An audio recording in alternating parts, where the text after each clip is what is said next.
인간이 만든 별이라고 불리는 인공위성. 현재 1,000개가 넘는 인공위성들이 지구 주위를 돌면서 날씨와 방송, 항공 등 다양한 분야에서 우리 생활에 도움을 주고 있는데요. 오늘은 그중에서도 아주 특별한 인공위성에 대한 이야기 나눠볼까 합니다. 김문수 리포터와 함께합니다. 안녕하세요. 네, 안녕하세요. 네. 진주 씨, 혹시 세계에서 최초로 발사된 인공위성이 무엇인지 알고 계신가요? 제가 예전에 어서 본 적이 있는데 네. 1957년에 러시아에서 발사된 스푸트니크 1호가 세계 최초의 인공위성이라고 네. 알고 있는데요. 네. 이후 지금까지 수많은 인공위성이 발사됐죠? 네, 그렇습니다. 말씀하신 것처럼 맞는 말씀을 하셨는데요. 우리 생활에서 깊숙이 자리 잡은 인공위성이 기술의 발전으로 나날이 진화하고 있는데요. 최초의 위성 발사 42년 후인 지난 1999년 인공위성 개발의 저변을 확대할 새로운 위성이 탄생을 했습니다.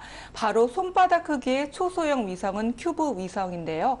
우주를 향한 인류의 꿈을 한 걸음 더 전진시킨 작지만 강한 큐브 위성의 비밀을 지금부터 만나보겠습니다. 화면으로 함께 보시죠.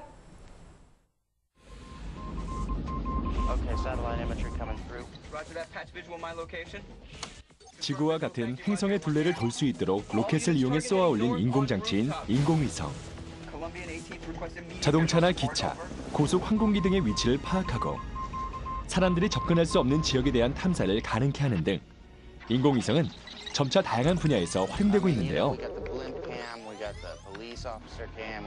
하지만 인공위성이 지구 주위를 계속해서 도는데 에너지는 하나도 필요하지 않다고 합니다.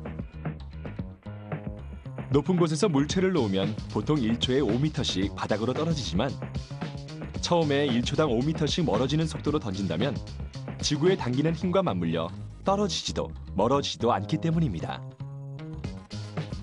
그 속도는 약 초당 7.9km인데 이 속도로 돌 수 있도록 인공위성을 궤도에 올려놓으면 90분에 한 바퀴씩 지구를 돌게 되는 것이죠.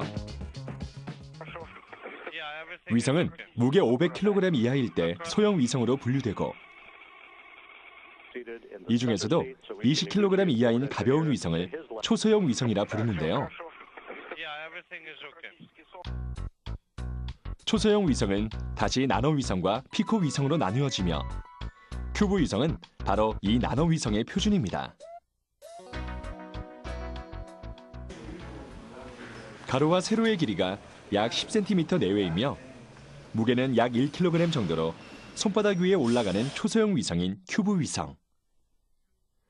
대형 위성에 비해 그 개발 비용이 적으며 대학 연구실에서도 1, 2년 정도의 짧은 기간에 개발이 가능하다는 장점을 지니고 있는데요. 한 번에 10여 개를 동시에 쏠 수 있어 경제적인 데다가 위성 부품이나 통신 시스템 시험용으로 충분히 사용할 수 있어 점점 그 활용 영역이 확대되고 있습니다.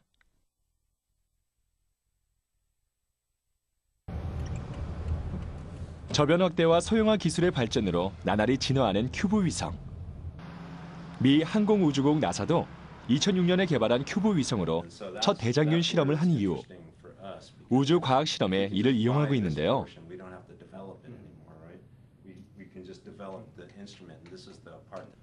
무중력 상태에서의 실험은 물론 외계 생명체를 찾는 실험이나 기술 개발에도 큐브 위성을 이용할 예정입니다. Because the first launch was actually part of the military spacecraft launch. So that's the reason for using the small spacecraft for CubeSat is the platform it came about at about the right time. It was developed from the universities initially, but we looked at that for developing low-cost missions for NASA, and then looked at that for doing rapid development for space missions.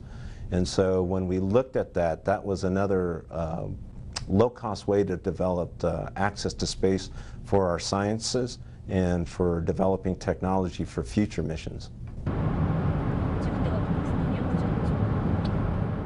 큐브 위성의 탄생에 대한 이야기를 듣기 위해 찾아간 이곳은 캘리포니아 폴리테크닉 주립대학. 최근 10여 년간 미국, 유럽, 일본 등 우주개발 선진국의 대학 및 연구소를 중심으로 큐브 위성 연구가 활발히 이루어지고 있는데요.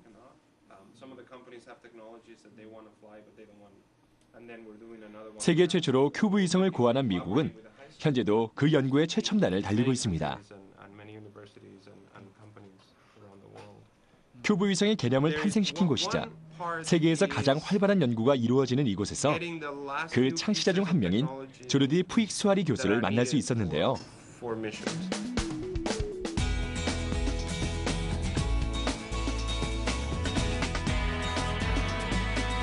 The problem with educational satellites before CubeSat was that they took a long time to develop, and that meant that the students did not see the entire life cycle. They didn't see design, build, and fly.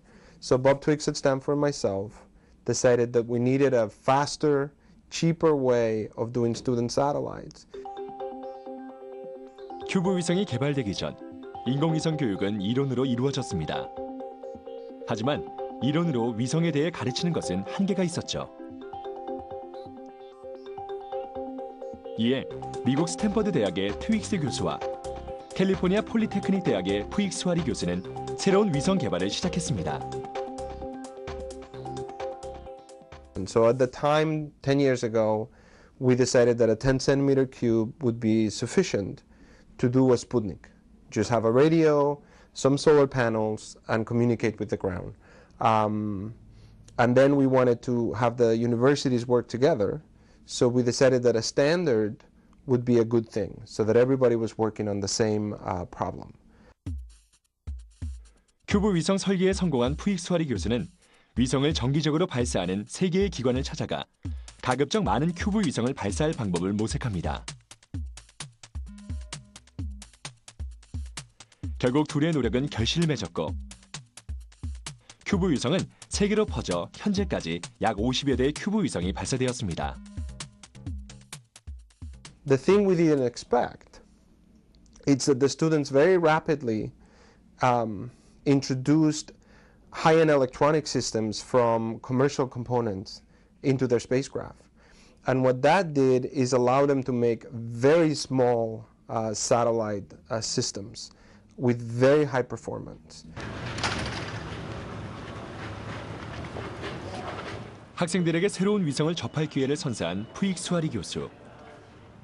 그가 탄생시킨 큐브 위성은 학생들에게 실질적인 위성 설계 교육을 제공하며 양질의 우주기술 전문가 양성에 기여했습니다. 이곳 연구실에서도 한 학생이 큐브 위성 연구에 몰두하고 있었는데요. 크기는 작지만 위성에 필요한 모든 기술을 적용해야 제 기능을 수행할 수 있는 큐브 위성을 통해 학생들은 스스로 위성을 개발할 수 있게 되었고 이는 더욱 적극적인 관심과 동기 유발로 이어졌다고 합니다.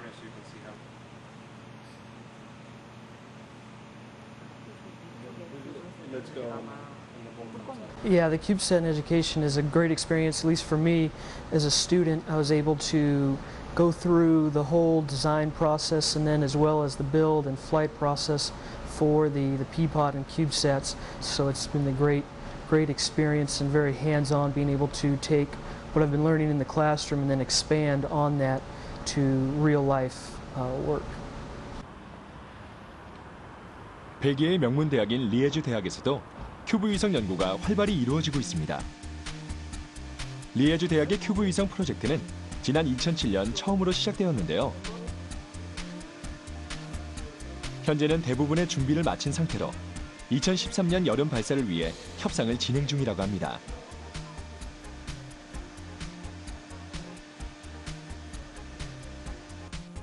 대부분의 부품을 손수 제작하며 준비한 이 개발 과정은 학생들에게 아주 특별한 경험을 제공했습니다.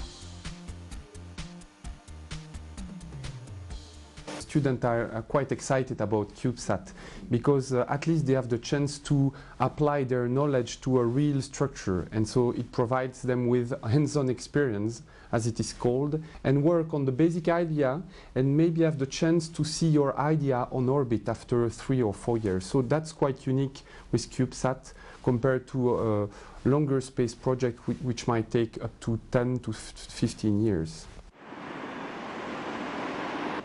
우리나라에서는 서울대와 카이스트, 한국항공대와 경희대 등에서 활발한 큐브 위성 연구가 진행되고 있는데요. 큐브 위성을 통해 학생들은 책으로만 공부하는 단계에서 벗어나 위성을 직접 설계하고 제작하며 모든 것을 실제 자기 손으로 해볼 수 있는 특별한 기회를 제공받았습니다.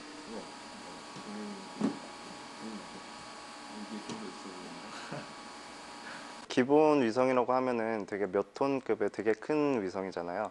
근데 초소형 인공위성은 1.33km 그 정도밖에 안 되는 되게 작은 위성이거든요.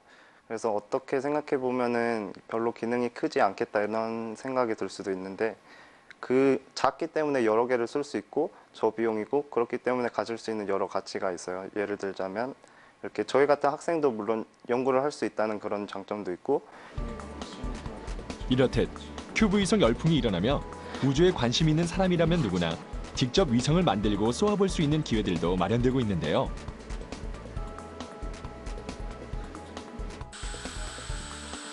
직접 개발한 큐브 위성으로 발사의 기회까지 얻을 수 있는 경연대회는 학생들에게 한층 더 특별한 동기를 부여해 줍니다. 대회를 준비하며 팀원들과 함께 설계하고 함께 제작한 큐브 위성에는 우주를 향한 그들의 소중한 꿈이 담겨 있습니다.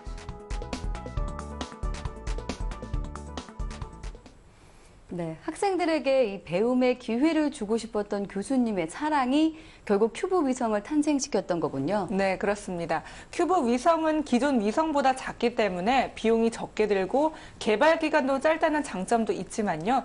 그 외에도 학생들에게 실제적인 위성 설계 교육을 시켜 양질의 우주기술 전문가를 키울 수 있기 때문에 각국의 대학과 연구실을 중심으로 큐브 위성 개발이 활발히 진행되고 있습니다. 네.